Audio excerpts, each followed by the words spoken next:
የአእምሮ ጥንካሬ ማለት ምን ማለት ነው?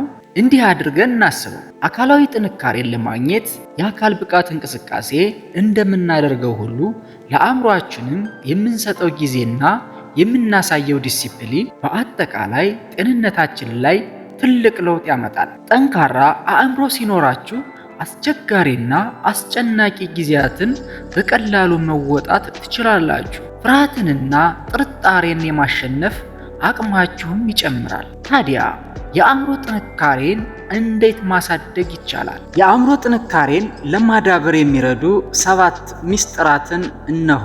አዳዲስ ለሆናችሁ ሰብስክራይብ እና ላይክ፣ ሼር እያደረጋችሁ እስከ መጨረሻው አብራችሁን ቆዩ። አንደኛ፣ የስሜት ቆሻሻ መጣያ ይኖራችሁ። በሕይወታችሁ ካላችሁበት ቦታ ረክታችኋል ወይስ በአፍራሽ አስተሳሰቦች ታስራችኋል?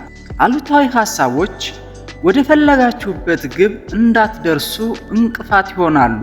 ለዚህም መፍትሄው የስሜት ቆሻሻ መጣያ ማዘጋጀት ነው።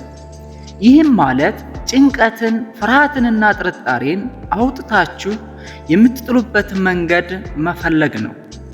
ለምሳሌ የውስጥ ስሜትን በደብተር ላይ መጻፍ፣ በሥነ ጥበብ ሥራ ስሜትን መግለጽ ወይም ከአማካሪ ጋር መነጋገር። እነዚህን መጥፎ ሐሳቦች አውጥቶ መጣል ለአእምሮ ጥራትና ሰላም ይረዳል።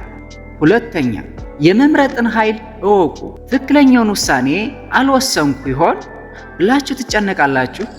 እውነታው ግን ብቸኛ ትክክለኛ ውሳኔ የሚባል ነገር የለም። በወቅቱ ለፍላጎታችሁና ለሁኔታችሁ ታማኝ ሆናችሁ የወሰናችሁት ውሳኔ ለእናንተ ትክክለኛው ነው። ግራ ከተጋባችሁ አሁን ያሏችሁን ግቦች ዘርዝሩ። የማይጠቅማችሁን ነገሮች ለመተው ወስኑ እና ለምትፈልጉት ነገር ትኩረት ስጡ። ሶስተኛ፣ ከባድ ነገሮችን ቀድማችሁ ስሩ። ሕይወት አንዳንድ ጊዜ ትርምስምስ ትላለች። ከከባድ ሁኔታዎች መሸሽ የሰው ልጅ ተፈጥሮ ቢሆንም ወደፊት ለመራመድ ግን ተራራውን መውጣት ግድ ይላል። ይህንን ደግሞ ብቻችሁን ማድረግ የለባችሁም። የሚያበረታቷችሁና አብረዋችሁ የሚቆሙ ሰዎችን ሰፖርት ግሩፕ ፈልጉ። አራተኛ፣ አካላዊ እንቅስቃሴ ያድርጉ። የአካል ብቃት እንቅስቃሴ ለሰውነት ብቻ ሳይሆን ለአእምሮ ይረዳል። ዲሲፕሊንና ወጥ የሆነ ልምድን ኮንሲስተንሲ እንድታዳብሩ ያደርጋችኋል። የአእምሮ ጥንካሬ ሲኖራችሁ አሉታዊ ነገሮች በቀላሉ አያሸንፏችሁም። ስፖርት ጭንቀትን ለማውጣትም ትልቅ መሳሪያ ነው። አምስተኛ፣ በሽንፈት ውስጥ መማርን ልመዱ። ሽንፈት ትልቅ አስተማሪ ነው።